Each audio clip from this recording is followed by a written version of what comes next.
Creuser, gratter la boue, à coups de pelleteuse ou seulement à la force des mains.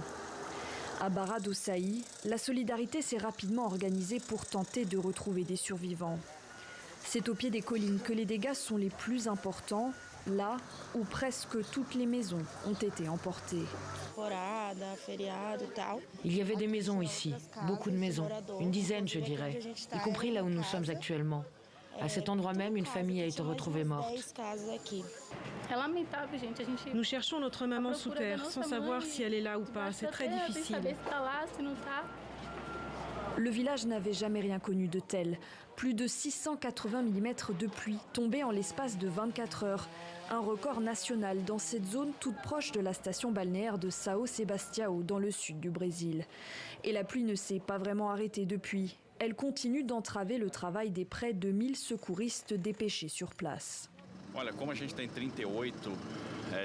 38 personnes sont toujours portées disparues. Nous trouverons peut-être des corps là où nous ne l'imaginons pas.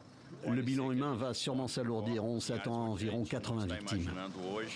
Les autorités brésiliennes ont appelé à l'évacuation de tous les non-résidents. Mais de nombreuses routes, comme celle-ci à Ubatuba, restent impraticables.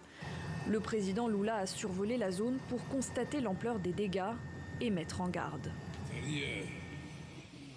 Je voudrais demander à ceux d'entre nous qui croient en Dieu de prier un peu, non seulement pour les victimes, mais aussi pour qu'il ne pleuve pas ces jours-ci.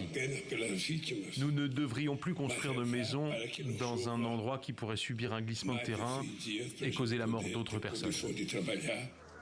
Au Brésil, 9,5 millions de personnes vivent actuellement dans des zones exposées au glissement de terrain ou aux inondations. La plupart dans des favelas dépourvues d'infrastructures sanitaires de base.